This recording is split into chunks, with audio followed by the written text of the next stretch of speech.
अस्सलाम वालेकुम दोस्तों। पाकिस्तान सुपर लीग 10 में दो दोस्तों की कहानी, एक का नाम बाबर आजम और दूसरे का नाम मोहम्मद रिजवान। कुछ घंटे पहले मोहम्मद रिजवान की टीम पाकिस्तान सुपर लीग में पहली दफा ऐसा हुआ कि आखिरी नंबर पर हुई और चंद घंटे के बाद बाबर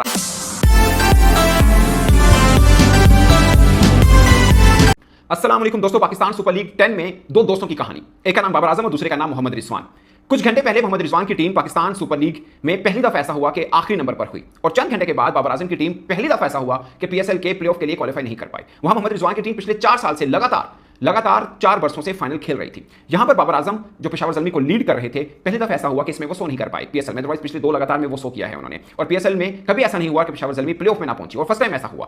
खास बात यह है कि बाबर आजम की टीम तो बिल्कुल जिसे कहते हैं ना वन साइडेड हारी और हारी भी लाहौर कलंदर से। और वहां मोहम्मद रिजवान की टीम में खास बात यह हुई कि पूरे पीएसएल में सिर्फ एक मैच जीती और वर्स्ट रिकॉर्ड है। इससे पहले सिर्फ कराची ने ये बुरा रिकॉर्ड अपने नाम रखा था और मुल्तान सुल्तान ने भी अपने नाम रखा। तो दोनों के लिए कुछ अच्छा नहीं रहा, ये पीएसएल अच्छा नहीं रहा और उसके बीच में ये टी20 टीमें भी नहीं है। दोनों वो जो पाकिस्तान टीम जहां से बनना शुरू होती थी कि बाबर और रिजवान तो हैं, बाकी देख लीजिए। दोनों के लिए ये पीएसएल कह सकते हैं कि डोना खाब साबित हुआ। अगरचे कल बाबर आजम ने बड़ी जबरदस्त इनिंग खेली थी 94 रन की, मगर आज उनका बल्ला नहीं चल पाया। आज उनकी टीम अगर आप बॉलिंग पर्सपेक्टिव में देखें तो 4-5 कैचे छोड़े जिसमें मोहम्मद अली ने कैच छोड़ा, विकेट कीपर मोहम्मद हारिस ने छोड़ा, ल्यूक वुड ने छोड़ा।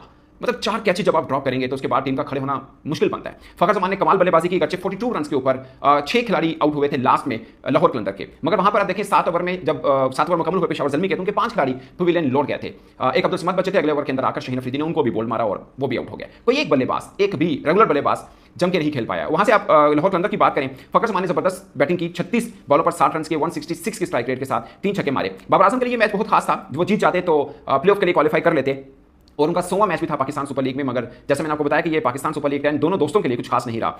ऐसा नहीं हुआ कभी कि मुल्तान सुल्तान इतना बुरा खेली हो, ऐसा नहीं हुआ कभी कि बाबर आजम की टीम इतना बुरा खेली हो। दोनों बुरी तरह से हुए। बट एक तीसरे दोस्त हैं इनके, फखर जमान आप कह सकते हैं, बहुत क्लोज हैं इनके, वो उनके लिए पीएसएल बहुत शानदार चल रहा है। जबरदस्त उन्होंने बल्लेबाजी की, अपनी टीम में सबसे ज्यादा रन किए, 60 रन किए 6 ओवर में। आप समझिए 166 की स्ट्राइक रेट के साथ। मोहम्मद नईम ने 10 बॉलों के ऊपर 22 रन किए 220 की स्ट्राइक रेट के साथ। उसके बाद किसी और ने लंबी बारी नहीं खेली है, बट ओवरऑल आसिफ अली ने आते ही 2 छक्के लगाए थे पहली 2 बॉलों के ऊपर, 6 बॉलों पर 18 रन उन्होंने भी किए हैं।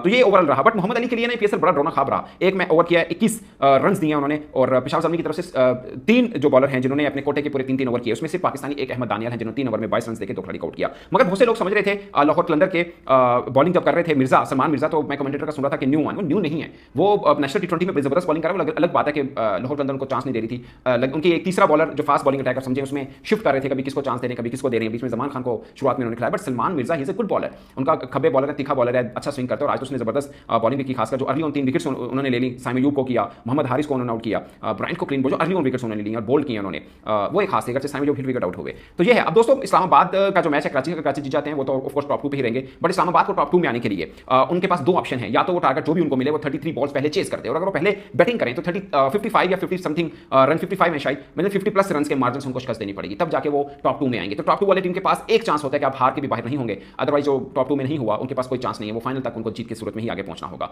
तो ये है ओवरऑल एक अच्छा के मैच नहीं हो पाया अनफॉर्चुनेटली, बारिश की वजह से मैच वैसे भी 13 ओवर तक हुआ, अच्छा मैच नहीं हो पाया। पहला मैच कदरे बेहतर था जहां पर कोटा ग्लैडिएटर और मुल्तान सुल्तान के बीच में लग रहा था कि शायद अब ये सुपर ओवर में जाएगा, मगर आखिरी बॉल में जब 2 रन चाहिए थे तो छक्का मार दिया था हसन ने। तो ये एक दोस्तों खास रहा पीएसएल का आज का दिन।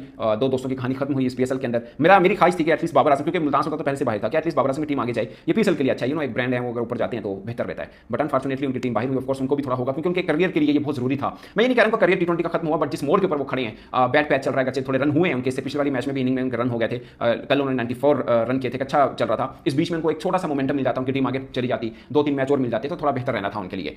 तो मुझे लगता है कि अब थोड़ा सा इंतजार करना पड़ेगा बाबर रिजवान को, खासकर पाकिस्तान टी20 पर्सपेक्टिव में। खैर पहली भी वो टीम के अंदर नहीं है, इस बीच में कुछ पाकिस्तान मीडिया में खबरें जरूर चली थी कि बाबर रिजवान हो सकता है पाकिस्तान टी20 में वापस आए, क्योंकि माइक हैसन चाह रहे हैं कि वो आए। बट जहां तक मैंने पता किया है वो माइक हैसन फिल वक्त इन दोनों की ख्वाहिश नहीं रखते हैं, टी20 की मैं बात कर रहा हूं, क्योंकि पाकिस्तान के टी20 में ये दोनों ऊपर वाले नंबर पर खेलते हैं, जिसके लिए आपके पास ऑलरेडी बहुत ज्यादा क्रिकेटर हैं, जिसमें Mohammad Haris wicket keeper batsman है,